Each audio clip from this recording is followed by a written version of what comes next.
Amables televidentes, muy buenas noches, bienvenidos todos a la hora 22. Hoy recibo con mucho agrado por primera vez en el programa al doctor Cándido Mercedes, sociólogo dominicano, hombre de vasta experiencia, de amplia cultura, con quien verdaderamente es interesante conversar y por supuesto escucharlo y verlo a través de la hora 22. Buenas noches, doctor. Muy buenas, muy buenas. Gracias por la invitación.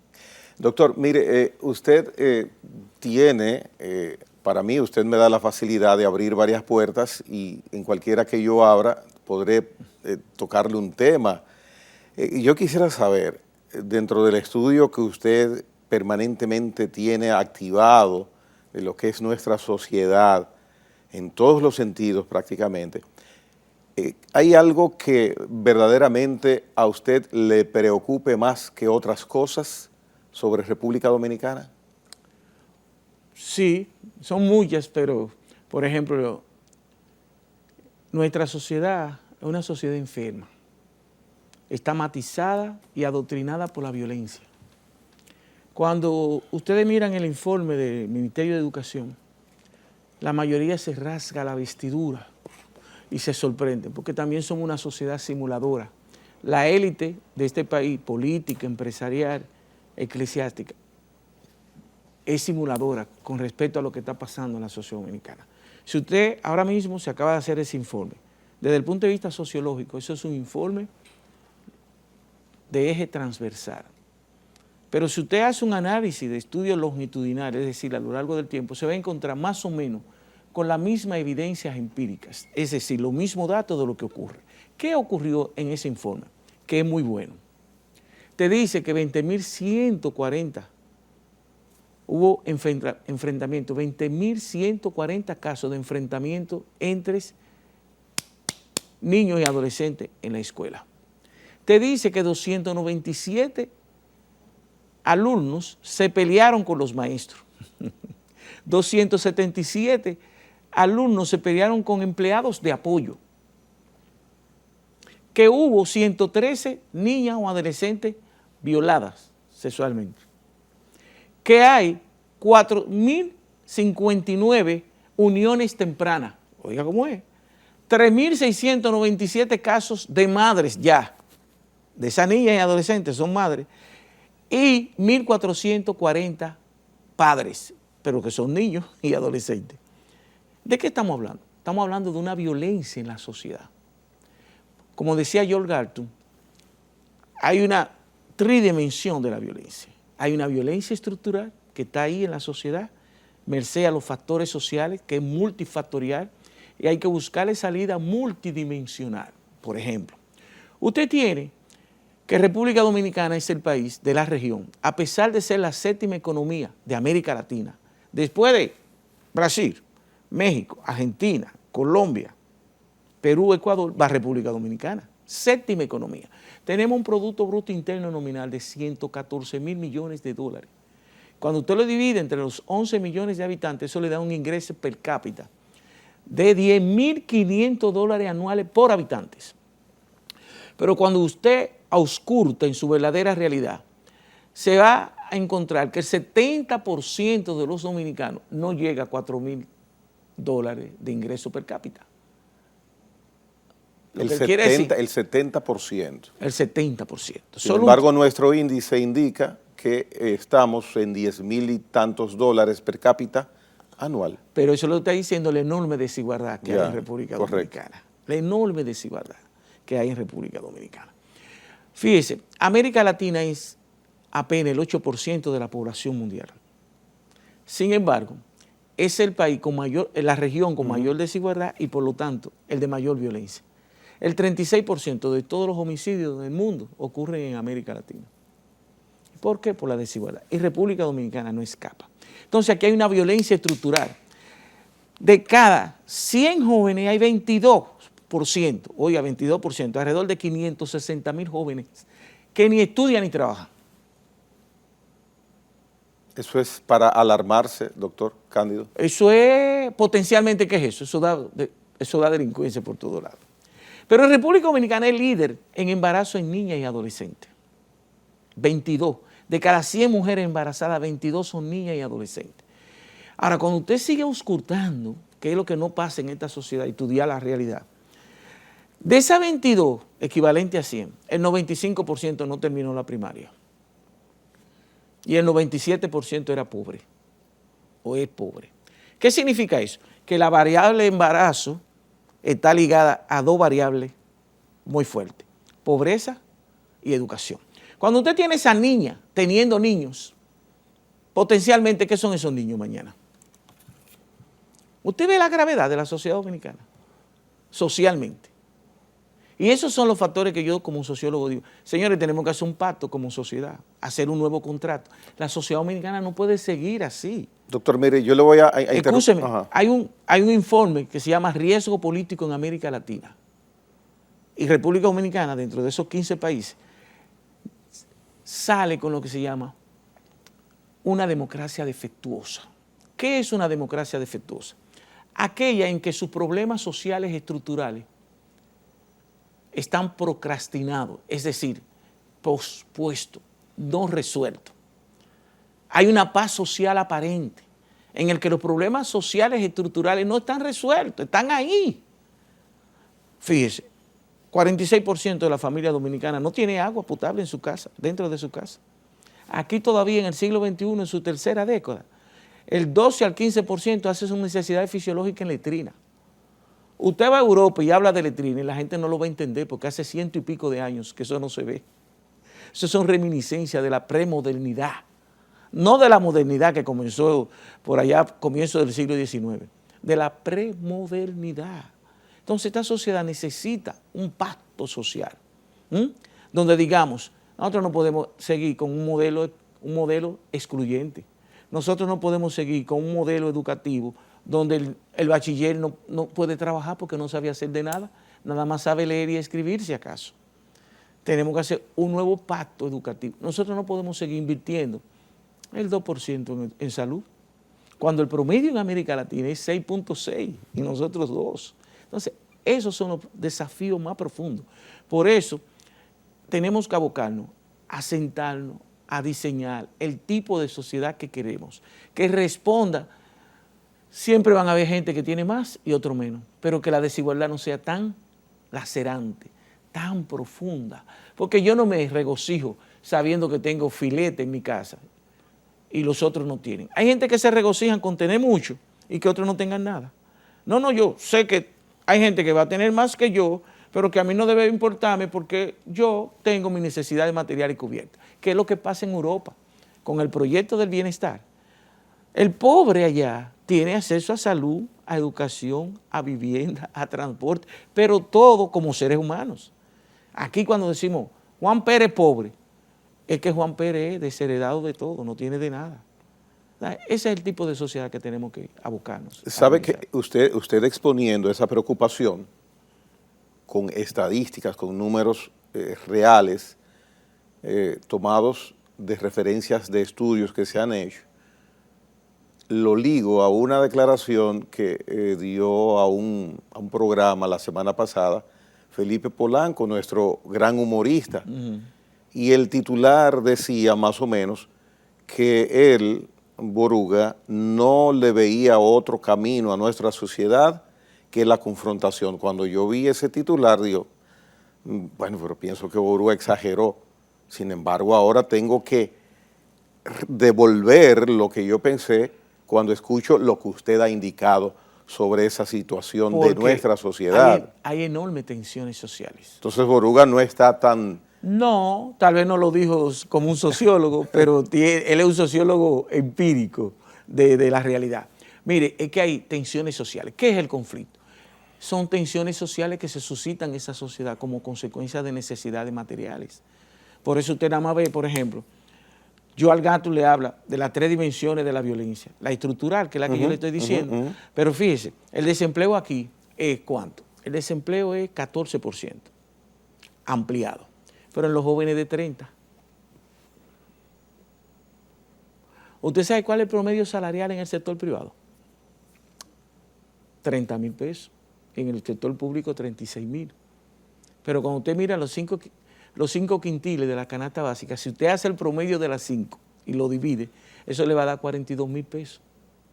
¿Y cómo, doctor, puede una sociedad con esos números, con esas realidades que usted indica ahora en el aspecto remunerativo, cómo puede una sociedad vivir, subsistir y estar tan tranquila en esas condiciones? No vive. El 70% de los dominicanos no vive. Pero no hay nadie más alegre que un dominicano, doctor Sobrevive Mercedes. por la nobleza del dominicano. Al dominicano tú le das su arrocito, habichuela y con su espagueti y una botella de arroz, está contento el fin de semana. ¿Me entiendes? Es muy noble, el dominicano es muy buena gente. Fíjate que el dominicano pone candado todavía después que les roban. El dominicano es muy bueno. Y en ese panorama que usted ha descrito, ¿tenemos algún viso de que podemos variar esa situación? Si la élite, entiéndase empresarial, que tiene una ceguera muy fuerte. Porque ¿en qué vivimos? En una sociedad capitalista, una sociedad de mercado. ¿Quién es la principal clase en una sociedad capitalista? El empresario. Pero quien rige, doctor, es el Estado y usted le está dando la responsabilidad al empresariado. No.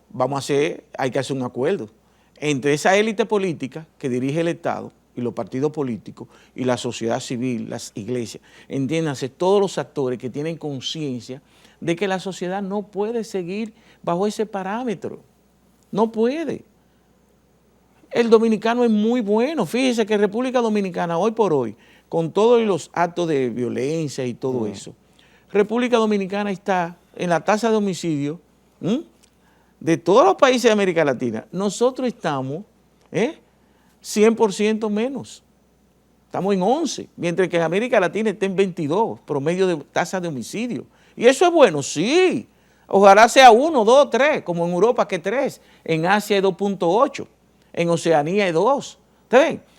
República Dominicana está en 11, pero tú tienes Jamaica que tiene 49, y Honduras que tiene 48, y Venezuela que tiene 46. Claro. Ve, tú dirás mal de mucho, consuelo de tonto, pero se puede mejorar. ¿Cómo se puede mejorar? Mirando que esos son factores sociales, multifactoriales, y buscando respuesta multidimensional. Por ejemplo, eso que hizo Chu ayer, con barrio... Volver a mi barrio. Volver a mi barrio. Eso es un reflejo bonito porque Pedro Martínez estaba ahí y muchos actores que vienen de sectores vulnerables, carenciados, y le dicen, miren, se puede llegar haciendo las cosas bien hechas.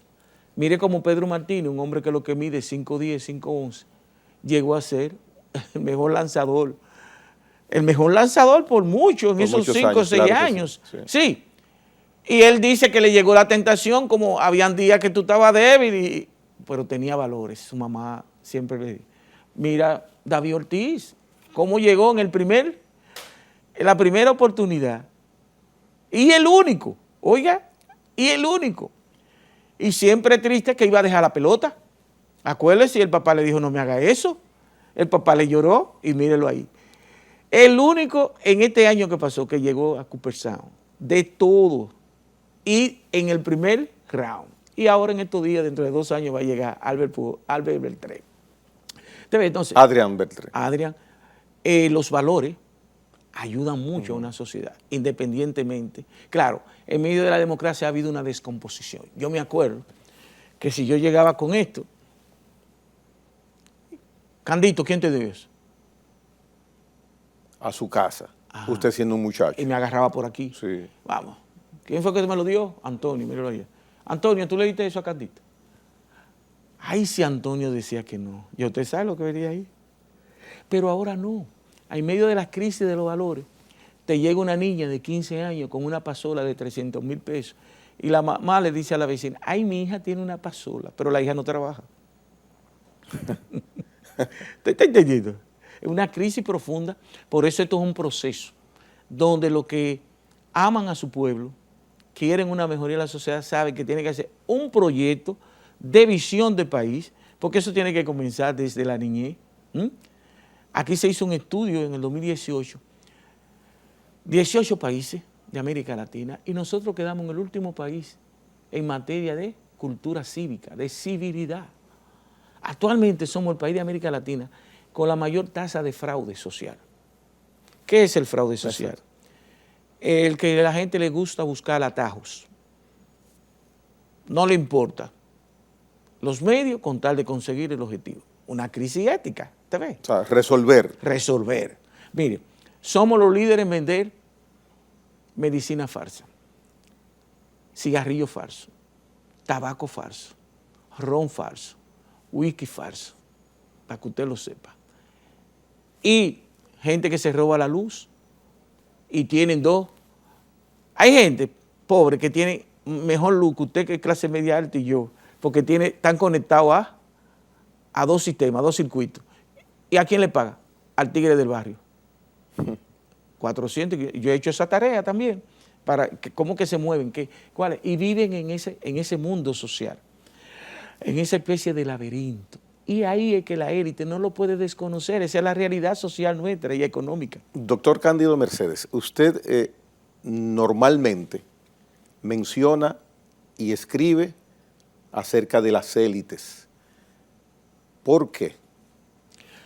Porque en toda parte del mundo, desde que la humanidad es humanidad, siempre hay una masa crítica que son las que dirigen.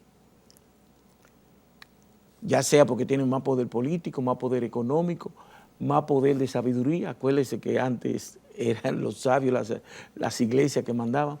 Entonces, si esa élite no está conmovida, con compasión, de decir es verdad, no podemos seguir como vamos. Estamos generando cada día más una sociedad visceralmente distanciada. Y esa distancia social, ¿qué es lo que genera? El resentimiento, la frustración. Y cuando usted como ser humano pierde lo que se llama la esperanza, aunque sea renovada, y vamos a ponérselo de ejemplo. Usted va a las 36 cárceles que hay en República Dominicana. Sistema penitenciario, doctor. Exacto. Y usted va a entrevistar a todo el que está preso por asalto, atraco y robo. ¿Está bien? Usted va a hacer esa tarea. Y usted se va a encontrar que el 95% son jóvenes. Y usted se va a encontrar que el 47% viene de familias rotas, disfuncional.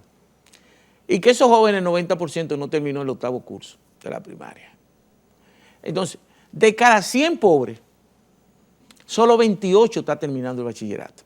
De cada 100 jóvenes que debían estar en el bachillerato, solamente hay 50. Y entre 19 y 24 años, el 67% de las mujeres pobres ya ha tenido 2 y 3 muchachos. No se puede así. O sea, hay que rediseñar la sociedad. ¿Y eso quiénes lo hacen? La gente que piensa. ¿Y quiénes son la gente que piensa? La élite. Entonces siempre va a ser una élite. Ahora, si esa élite es sensible, se compenetra con su pueblo y diseñan una sociedad hacia dónde vamos, para que no sea así. ¿Por qué? Porque mire, antes yo amanecía en el malecón, hablando con una mujer o con 2 o 3 amigos. Usted puede amanecer en el malecón o en cualquier sitio. Así, ya no se puede. Es un riesgo. No se puede. Es más, a veces usted no está seguro ni que hayan 10 hombres y los 10 estén armados. Sí. ¿Por qué te pueden aparecer 10 motores con 20 hombres fuertemente armados y lo atraen a todos juntos? Eso lo he visto yo. Entonces, ¿y eso qué puede pensar? Si no lo rediseñamos y neutralizamos, mitigamos esos parámetros sociales que están ahí, esos patrones sociales, entonces la tendencia es que aumente. Porque matando jóvenes y delincuentes, usted no la va a desaparecer. ¿Cuándo fue que más jóvenes mataron? 2005, 2006, 2007, 2008, 2009, 2010, cuando Leonel Fernández era presidente. La tasa de homicidio más alta de República Dominicana fue en los gobiernos de Leonel Fernández. Y eran jóvenes. Aquí la policía llegó a matar, a asesinar más de 400 jóvenes por año. ¿Y qué sucedía en ese periodo que usted menciona? Tasa de crisis. Acuérdese que hubo la crisis del 2003-2004, la crisis financiera. Y eso trajo como consecuencia 1,5 millones de pobres. Y eso siguió repercutiendo. Y todavía en el 2005, 2006, 2007 la delincuencia creció. Es que cada vez que ¿por qué hay tanta crisis a nivel mundial ahora? Porque el COVID nos confinó como seres humanos. Y el ser humano es un animal gregario. Fíjese que la violencia ha crecido en el mundo entero. La violencia ha crecido. Porque el COVID trajo eso, más la crisis económica mundial. Entonces hay seres humanos que no sabemos responder de manera resiliente frente a la adversidad. Mientras Cándido Mercedes, que nunca fregaba, Cándido Mercedes dijo, bueno, pero no tenemos trabajadores en mi casa y si mi esposa cocina yo tengo que fregar y trapear. Si mi esposa cocina yo tengo que ir al supermercado a las 7 de la mañana. Pero hay hombres que no, hay hombres que comenzaron a dar golpes. Creció la tasa de violencia intrafamiliar en 2021 y 2022 en todos los países del mundo, porque el ser humano es un animal gregario. Y el consumo de alcohol, ¿creció en los colmados? No, porque estaban cerrados, pero creció en el hogar, porque la gente lo compraba y se lo bebía en su casa. ¿Usted ve esto? Sí. Mire, hay un aspecto, o sea, y sigo con esos planteamientos suyos de modificar, de no dejar las cosas como están. Usted escribía hace un tiempito, no hace mucho, sobre, y textualmente prácticamente le menciono, la circulación de las élites políticas. Usted indicaba en su escrito que necesitamos hacer una renovación y ponía unos ejemplos interesantísimos en ese artículo. Juan Bosch había buscado la presidencia 7 veces, Balaguer 9 veces, Leonel Fernández... Bosch había sido candidato 7 veces. Sí, buscaba la candidato, sí, buscaba sí, la presidencia, exacto, correcto. Sí. Y por ahí seguía con Balaguer, el que más, 9 veces, sí. Leonel Fernández 5, sí. Peña Gómez, también 3 en ese listado. Entonces, necesitamos, a su modo de ver, que la clase política nuestra, la élite, y vuelvo con el tema suyo de las élites, la élite política dominicana sea renovada. Urgentemente. Urgentemente. Mire, en ese mismo artículo le dice a usted que del 1844 a esta fecha, que van 179 años, 6 hombres, 6 hombres dirigieron este país por 101 años, que significa el 56.7% del tiempo. Los otros 49 gobernaron promedio 1.5 años, mientras que aquellos 6 gobernaron 101 años. ¿Qué le quiere decir eso? Que la circulación de las élites, que es un concepto de Robert Michel, ha sido demasiado, ¿qué? Lenta en República Dominicana.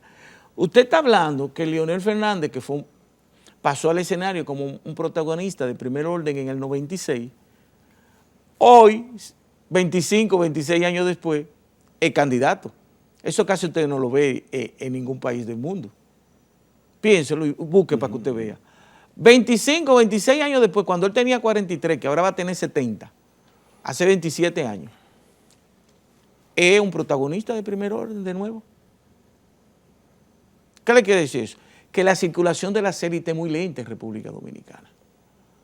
Y eso hace que entonces la sociedad dominicana sea una de las sociedades con la mayor cuota de tautología social. ¿Qué es eso, Cándido? ¿Te ha visto los perros queriéndose morder qué? El rabo. El rabo.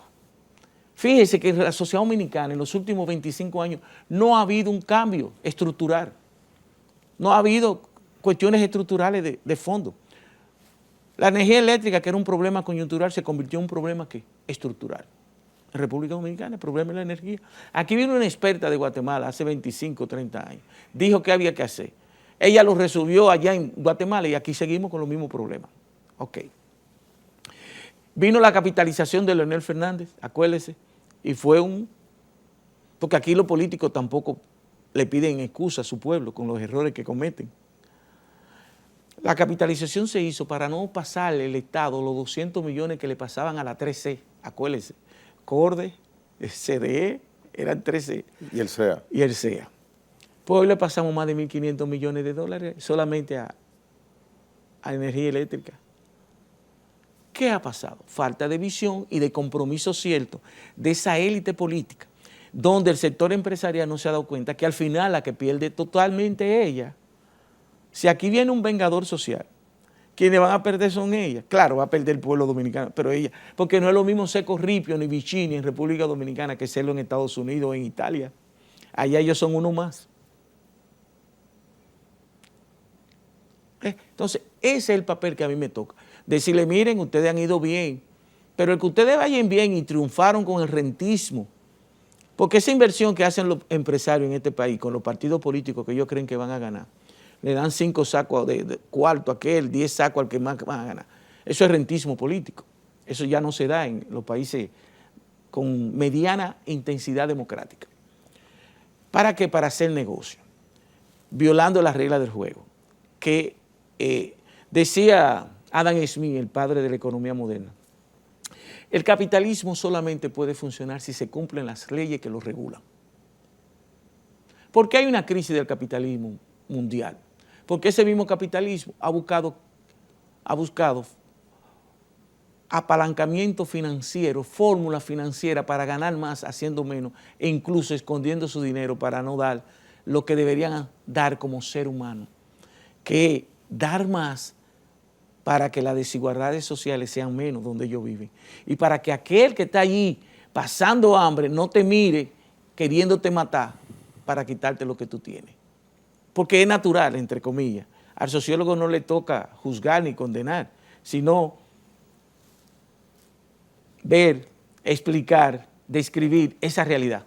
Usted ha mencionado empresariado, ha mencionado la clase política. Me gustaría que mencione y le dé unas palabras para que escuche a nosotros los votantes.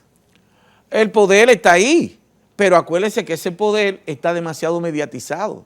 Porque mire, por ejemplo, usted tiene, por ejemplo, Guillermo Moreno, que yo lo admiro muchísimo. Pero usted verá ahorita que Guillermo Moreno puede poner un anuncio o dos, mientras que la gente del PLD, de Fuerza del Pueblo, del PRM, pueden poner 100. Eso en una sociedad democrática no se puede, porque la igualdad de acceso a los medios. Por ejemplo, en Chile, Piñera pertenece a la cuarta familia más rica de Chile. Hombre que estudió en Harvard, doctor en economía, millonario en dólares. Ok. Pero Piñera, si es candidato con Cándido Mercedes, que nació en Villajuana, Piñera puede tener 5 vallas, pero yo 5 también. Piñera va 10 minutos a televisión, pero yo 10 también. Piñera no puede inaugurar una obra y decir para beneficiar a alguno de sus partidos porque le ponen una ley. Y en Brasil y en México y todo eso, es aquí, donde la élite política se ha convertido en una casta, donde no quieren que le apliquen las leyes como manda. Miren lo que está pasando ahora en la Junta. Es eso que no quieren, que no son coherentes. Cuando le beneficia se quedan callados. Lo que está pasando ahora pasó en el 2020 y esos partidos que están gritando ahora no dijeron nada. ¿Usted está entendiendo cómo es? O sea, no son coherentes ni con las propias leyes que ellos mismos formulan, porque creen que ellos son una casta tan privilegiada que a ella no le va a tocar. Nosotros tenemos muchos partidos o los que necesitamos en República Dominicana, partidos políticos. Mire, yo hice esa tarea también. Sí. Mire, a mayor cantidad de partidos políticos, más frágil es la institucionalidad de ese país. ¿Cuántos partidos tenemos nosotros? 29 oficiales, pero hay 50 pidiendo su reconocimiento y 50 movimientos. Y hay 3 o 4 que ya están preaprobados. Pero para que usted entienda, ¿cuántos partidos tiene Haití? 105 partidos, para que usted entienda. Estados Unidos con 340 millones de habitantes, lo más que tiene los dos grandes, y hay como 2 así periféricos, pero que nadie lo conoce. Pero si usted va a Brasil, que tiene 220 millones de habitantes, es 3, 4. 5 a lo más. Y así le sigo diciendo. Va a Alemania, 2. Va a España ahora 3 con Podemos. ¿Está bien? O 4 con el otro conservador. Y estamos hablando de 47 millones de habitantes en España. Se va a Francia, que tiene 60 millones de habitantes, y lo que hay es 2. Y a menudo 3 con una izquierda, pero mayormente 2. En estos países, aquí hay 29. Y van a aprobar más. Es que mientras más débil es y mientras más se vive del Estado, más partido político hay. Hay que correlacionar eso. Por eso necesitamos un nuevo modelo económico más inclusivo que genere más empleo del sector privado, porque el sector público no crea riqueza. El sector público, a través de la riqueza que crea el sector privado, el Estado lo que tiene que hacer es un regulador, un ente regulador de control, de facilitador de las condiciones generales de la producción, con lo que genera ese sector privado y nosotros pagando impuestos. Entonces, él, bien administrado, construye política pública para el desarrollo del capital humano. Ese es el papel del Estado. vía los gobiernos. ¿Usted ve? Por supuesto. Pero no puede creerse. Mira ahora mismo, nosotros tenemos 730,000 empleos. El 33% de los empleos formales de República Dominicana son de la administración pública. Aquí hay un empleo público por cada 6 ciudadanos que están en el padrón electoral. Es muy grande el Estado. El tercero más grande de América Latina. Oiga, tenemos un empleo público por cada 6 electores, un empleo público por cada 9 habitantes. Y eso que es bueno, no, eso es malo. Doctor Cándido Mercedes, con usted conversar es fácil terminar el programa sin hacer pausa, pero debemos hacer una pequeña pausa para que tomemos un poquito de agua y retornemos con un tema de mucha vigencia que usted de soslayo lo mencionó, que tiene que ver con la Junta Central Electoral. Cándido Mercedes, esta noche en la hora 22, retornamos en unos instantes.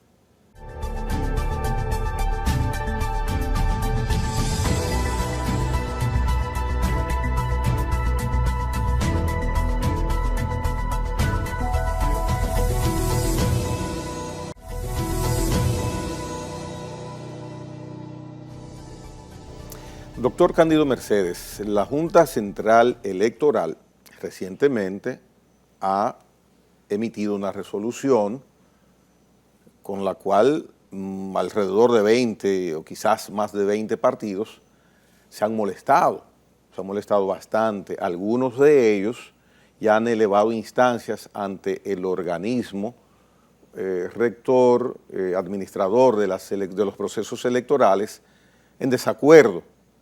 Hay posiciones que por lo menos yo las entiendo, de partidos inclusive y de analistas, que dicen, entonces saco la conclusión, mira qué bien. Sin embargo, converso con algunos políticos también que están en desacuerdo con la resolución y me dicen lo contrario. Entonces yo pregunto, ¿a quién le creo? ¿A qué es lo que ha pasado a su modo de ver? Mire, esa resolución, la 13-23,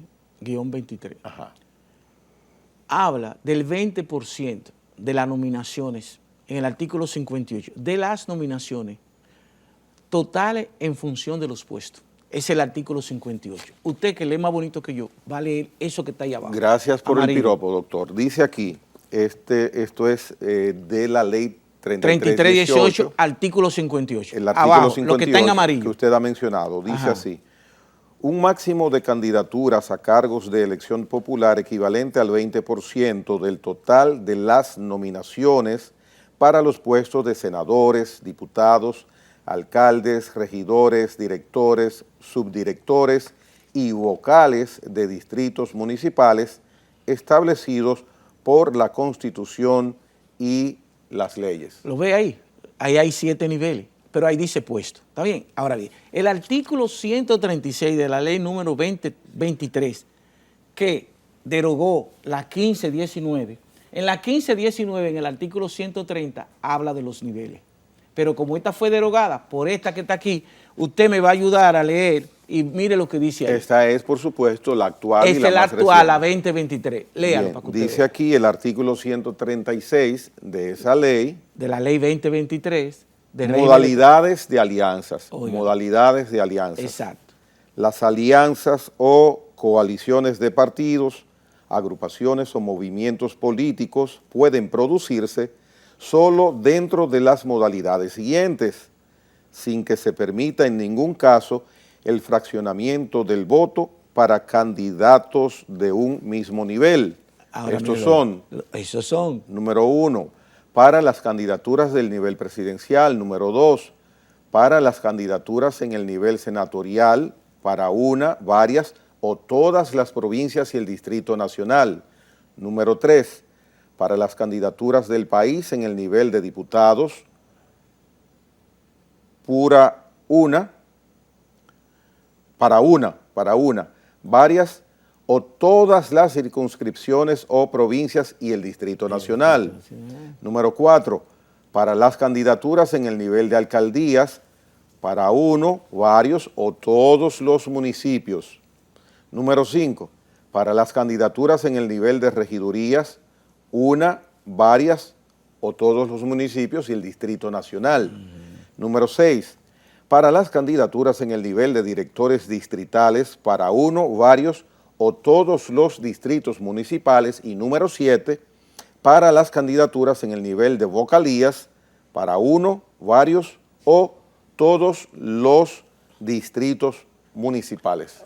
Usted bien. Entonces, ¿qué hizo la Junta? En el 2019, Alberto Taveras, que era candidato a senador por Monte Plata, giró al Tribunal Superior Electoral porque el PRM tenía 29 reservas de senadores. ¿Y qué hizo el Tribunal Superior Electoral? Dijo, no, es por niveles. Es por niveles. ¿Y qué tuvo que hacer el PRM? Hacer convenciones, su partido. Y echar toda esa reserva que tenía para atrás, porque tenía 132 diputados reservados. ¿Vio? ¡Qué peligro! Pero todos esos partidos que hoy están gritando, que es lo que yo llamo pamplina, ramplonería y pedestre, son pedestres, porque usted vio lo que hicieron en el Congreso, porque el Congreso no tiene que ver con la resolución de la Junta. Entonces, ¿qué hicieron? Se quedaron calladitos. Todos esos partidos. Entonces, ¿dónde está la coherencia tuya? Ayer porque te beneficiaba, te quedaste callado. Hoy porque no te beneficia, te quedas callado. La ley es la ley. ¿Cómo que dice? La ley es dura, pero es la ley. Entonces, la resolución de ahora ha venido a ratificar la decisión del Tribunal Superior Electoral. No solamente del Tribunal Superior Electoral, porque desde el punto de vista de la jurisprudencia, no hay jurisprudencia electoral. Sí hay jurisprudencia de la Suprema a través de la ley de casación y jurisprudencia del Tribunal Constitucional. Es que ellos no se basan en esa. Se basan en los niveles, pero tienen el antecedente de la sentencia y el precedente de que en el 2020 fue a través de niveles. O sea, los partidos todos conocen de algo que ya se aplicó en 2020. En el 2020 y en el 2019 hubo la sentencia. En el 2020 la Junta Central Electoral de entonces, con Julio César Castaño Guzmán, aplicaron los niveles. Entonces, con esta resolución, lo que hace la Junta Central Electoral es ratificar el esquema establecido en las elecciones además, de 2020. No por la ratificación en sí misma. No, pero es así. Sí, sí, pero mire qué es lo que pasa. Desde el punto de vista de lo que se llama el bien jurídico, el bien jurídico es la decisión legal que más conviene a los actores involucrados. En este caso, ¿qué es el bien jurídico? Beneficia más ¿a quién? A los militantes del partido, la democracia interna, porque la Constitución en su artículo 216 habla de la democracia interna. Si usted como cúpula del partido le permiten el 20% general, usted tiene acceso a reservar los 32 senadores, los 190 diputados y los 158 alcaldes. Porque sí, porque son 2.000 y tantas. Son 550 puestos de reserva que la cúpula puede hacer. Y eso es más democracia. No es más democracia, es menos democracia, porque entonces yo como cúpula, para decirlo así de manera grave, Miguel Vargas, que es el jefe del PRD, que ahí se hace lo que él diga, aunque él no sepa de política, tiene acceso a él reservarse todos los diputados, todos los senadores y los alcaldes, y sería legal. Pero ¿es eso más democracia? No, eso es menos democracia, porque eso es lo que hoy en día un filósofo llamado Gustavo Bueno llama no la partidocracia, que esa partidocracia fue un concepto creado por Robert Michel. ¿Está bien? Ahora estamos hablando de partitocracia, como una descomposición más de la partidocracia. Es darle usted todo el poder a 2 o 3 a que decidan. ¿Y cuál es la parte que presentan los partidos como queja? Porque ellos dicen que le limita la alianza. No limita ninguna alianza. No la limita. Lo que pasa es que no estaban preparados y ahí está el calendario en la página 64. Mírenlo ahí. Ese es el calendario que ellos tienen hace un año. Mírenlo ahí, calendario del régimen electoral. En la página 64 dice que a más tardar el 2 de junio usted tiene que plantear ¿qué? Las reservas. Las reservas. Y ellos no están preparados. Oye, sean honestos y díganle, dentro de la holgura que ustedes puedan tener, den un empujoncito. Yo como partido puedo, en base a esa resolución emitida por la Junta Central Electoral, reservar 6 senadores, que es el 20% de los 32, e independientemente de esa reserva, puedo más adelante decir, me voy a aliar con el partido del doctor Cándido Mercedes para los restantes. Eso no te limita. No limita. Eso es la reserva para la democracia interna, para que los actores políticos que están en tu partido puedan ir a convención y competir. Pero he escuchado varios representantes de partidos indicar, no voy a mencionar nombres, pero porque indicar que sí, que se afecta a las alianzas, que eso limita la posibilidad de aliarse. No, eso lo que te afecta es el poder que tú tienes como cúpula de decidir todos los actores que tú quieres poner. La capacidad discrecional de yo la discrecionalidad de esa élite, de esa porción tan mínima de decidir quiénes van a ser diputados, quiénes van a ser senadores y quiénes van. Entonces tú no puedes competir.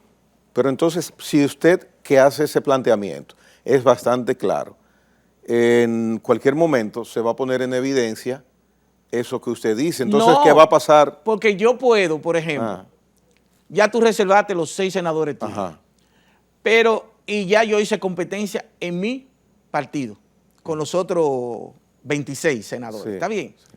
Pero yo sé que muchos de esos senadores míos son más débiles que los senadores de él. Y que nosotros divididos no podemos ganarle al PRM. Sí. Entiéndase, Fuerza del Pueblo y PLD. Entonces, lo que yo puedo negociar es que tú le cedas la candidatura a aquel y entonces decidir que yo apoyo a aquel que está allá. Esas alianzas tú las puedes hacer. No te niegan tus alianzas. Lo que te están es evitando la reserva, que tú puedas decidir sobre el 20% general. Es como cuando se aprobó la cuota de la mujer. ¿Tú sabes lo que querían los partidos? Ah, sí, 40%, pero de las demarcaciones generales. ¿Y qué estaban haciendo? Engañando a las mujeres. ¿Le daban dónde? Donde ellos sabían que no tenían ninguna posibilidad. No, el 40% por demarcación a las mujeres. En la circunscripción 1, el 40% de mujeres. En la circunscripción 2, el 40% de las mujeres. ¿Querían darle qué? 40% global. ¿Y qué hizo el Tribunal Constitucional? Dijo, no es así. La sentencia 104-20 de mayo del 2020 le tumbó eso a los partidos políticos porque esto es una sociedad visceralmente machista. ¿La Junta Central Electoral tiene autoridad para haber emitido esa resolución? ¿Autoridad? Totalmente, absolutamente, y los partidos no van a poder echar para atrás, ellos van a tener que aceptar eso. Es que es legal, está en la base legal. Si usted hace hoy un extraordinario artículo de Cristóbal Rodríguez, que es uno de los mejores constitucionalistas y más coherentes, porque a veces hay gente que tiene mucho talento, pero merced a los intereses lo mediatizan. Y esos no son los intelectuales que yo quiero. Que son tan brillantes que te articulan en función de sus intereses lo que le conviene. Por ejemplo, lo voy a decir así públicamente, tú quieres ver hombre más preparado, el mejor para mí, intelectualmente, en el derecho, se llama Eduardo Jorge Pras. Porque hay que darle al César lo que es del César. Para mí, el más brillante en términos de doctor en derecho es Eduardo Jorge Pras. Es más, solamente hay que ver esos libros de él, de derecho constitucional. El que tiene mejor formación intelectualmente en este país. Pero él es el mejor abogado. No. ¿Él queda mediatizado? Sí, Eduardo es del PRD. Y a veces, entonces tú lo buscas, si tú lees tu artículo, dice que hay una confrontación de intereses. No, pero el bien jurídico te dice a quién beneficia. ¿Es un derecho fundamental la salud? Sí. ¿La educación? Sí. ¿El derecho a elegir y ser elegido según el artículo 74.4 de la Constitución? Sí. Entonces es el que va, el que más beneficia. Surge una preocupación, doctor. Mencioné en la introducción. Sociólogo, no me diga doctor, sociólogo. Hice en mi pregunta a usted, surgía el dato de que más de 20 partidos no están contestes con esa resolución.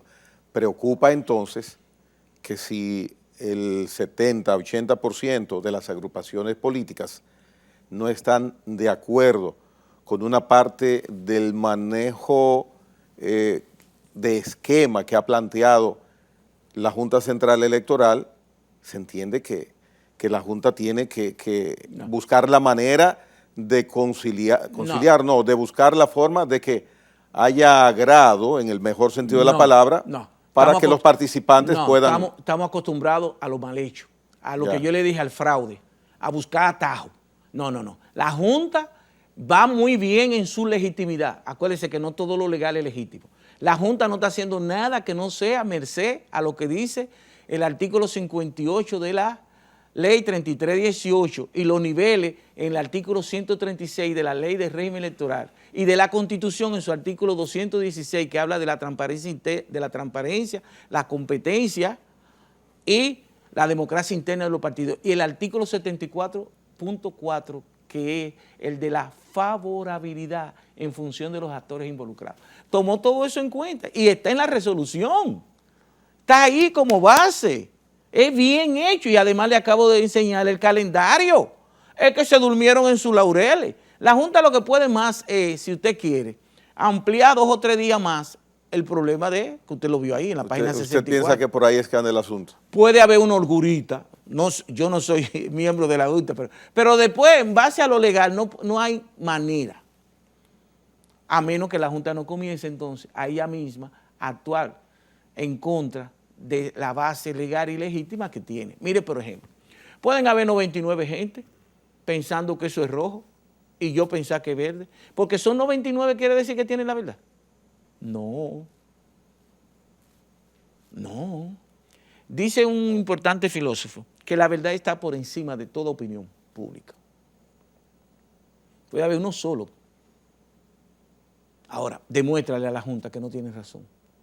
Todo el mundo, todo el que es de la sociedad civil, mire ese comunicado de participación ciudadana, que apoyó en el 2019 lo que hizo el Tribunal Superior Electoral, y eso, ¿en quién iba? No beneficiaba al PRM, a nosotros no nos importa quién beneficia, le damos al César lo que es del César y a Dios lo que es de Dios.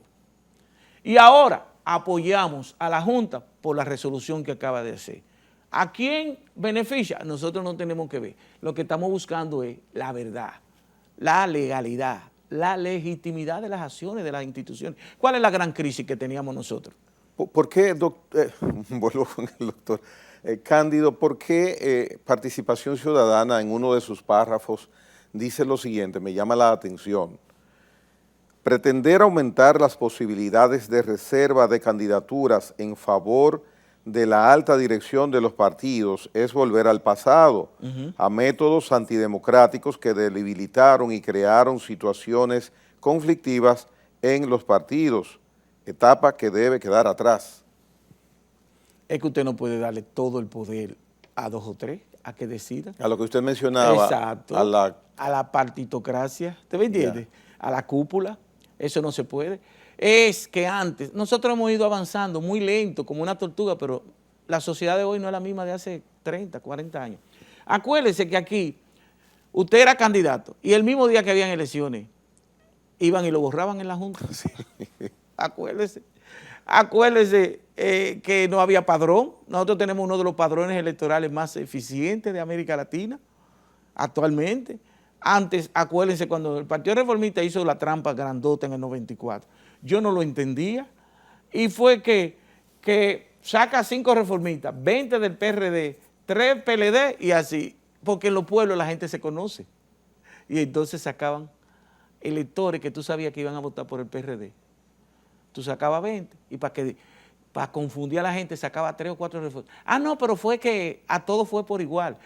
Mentira, nada más habían 4 reformistas. Pero entonces a mí, que iba a votar por el PRD, supóngase, me mandaban, de Villajuana me mandaban a Los Minas. Yo iba a ir a votar a Los Minas. Es más, y no sabía que fue a Los Minas. Hoy eso no se puede ni nada de eso. Entonces hemos ido avanzando, pero hay una casta política que se resiste a someterse a las reglas, a la legalidad.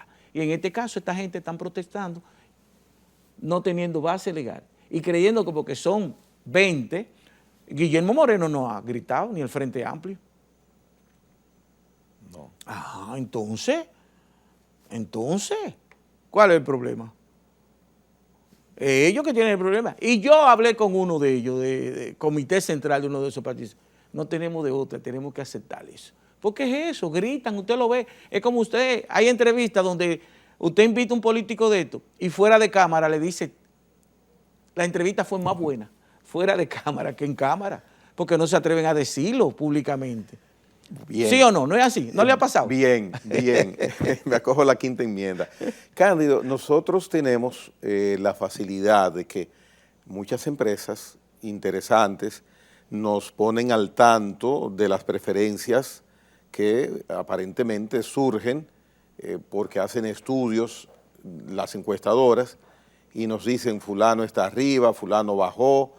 El papel de las encuestadoras, las empresas de encuestas, ¿cómo lo evalúa Cándido Mercedes en República Dominicana? Mira, el sociólogo tiene que trabajar con evidencia empírica. En el año 2020, sin que nadie me pagara un centavo, yo comencé a hacer el estudio. Todas las encuestas, y a partir de julio lo voy a hacer otra vez. Todas las encuestas que comiencen desde julio, yo lo voy registrando hasta que lleguen las elecciones. Y luego te voy a sacar qué encuestadora finalmente acertaron y cuáles no. Yeah. En el 2020 hay una encuesta que acaba de salir, una firma encuestadora que da pena y vergüenza. En el 2020 fue la que peor quedó. Peor quedó. Entonces, ¿qué yo les recomiendo a la gente? Que no son empresas que funcionan en función de sus intereses. Y una de las gran crisis de la humanidad, porque la humanidad, mire, ¿qué es lo que pasa? El ser humano trae consigo lo que se llama el miedo y la incertidumbre. Pero la época de mayor incertidumbre que haya conocido la historia de la humanidad es esta. No quiere decir que estamos viviendo peor. El mundo de hoy es 1.000.000 de veces mejor que hace 30, 40, 50 años. Por ejemplo, yo tengo 70 años. En el siglo XIX usted no encontraba un hombre de 70 años. No. No. Cuando la reina Isabel II llegó al poder en el 1954, ella tuvo que firmar 3.000 felicitaciones de apenas 3.000 personas que llegaron a los 100 años en Inglaterra. 50 años después ella tuvo que firmar 30.000 felicitaciones. O sea, el mundo ha cambiado. Hoy, un hombre de 50 es un hombre jovencito. Usted casi no encontraba una gente con 50 años en el siglo XIX porque no llegaban ahí, promedio general. Aquí en República Dominicana, en el año 1968, la esperanza de vida eran 54 años. Y hoy está en 74, promedio. 71 ustedes los varones y 76 las mujeres. Ese es el mundo, estamos avanzando. Pero en Europa es 83 años, y en Japón es 84, y en los próximos 10 años va a ser de 120 años. Ah, mire, qué bien, doctor. Yo quisiera morirme ahora, pero si me dicen que voy a revivir. Y ese es el mundo va cambiando, pero está la instalación de la incertidumbre. Yeah. ¿Y eso qué genera en el ser humano? Estupor, desesperanza. Y hay que estar muy fuerte, muy imbuido de qué es lo que usted quiere y cuál es su compromiso para ayudar, porque un mundo mejor es posible, pero es con la conciencia de algunos actores para hacer avanzar a su pueblo y al mundo. Entonces, a partir de julio, nueva vez, empieza la tarea de Cándido Mercedes de registrar cada encuesta que se hace en República Dominicana. No, ya yo tengo 18 encuestas que se han hecho. Sí. Sí, Galo en marzo dijo cómo iban a ser las elecciones, quién iba a ganar, todo. Ahora mismo Dani Alcántara tiene una empresa también que acaba de hacer hay una que se llama Mercadeo Estratégico, una infinidad de encuestas. Pero yo tomo en cuenta las que tienen compromiso con los diarios o con alguna institución. Por ejemplo, Galo, que para mí es la más prestigiosa, que no ha fallado nunca, desde el 1990, Galo no ha fallado. Porque si tú la haces con rigurosidad, metodológicamente, aunque usted tenga la misma muestra que yo, la misma cantidad, si usted es riguroso, sobre todo ético, porque hay gente que son empresarios que lo que quieren es cuarto. Hay gente que te dice, ¿cuánto que tú quieres que yo te ponga? Y ya, y te la hacen de gabinete, en un escritorio. Le agradezco, Cándido Mercedes, su participación acá en la hora 22. El televidente supongo que está satisfecho de todo lo que nos ha traído en esta noche. Gracias por su visita. Siempre, siempre. Bien, señores, nueva vez mañana les esperamos en la hora 22. Hasta entonces.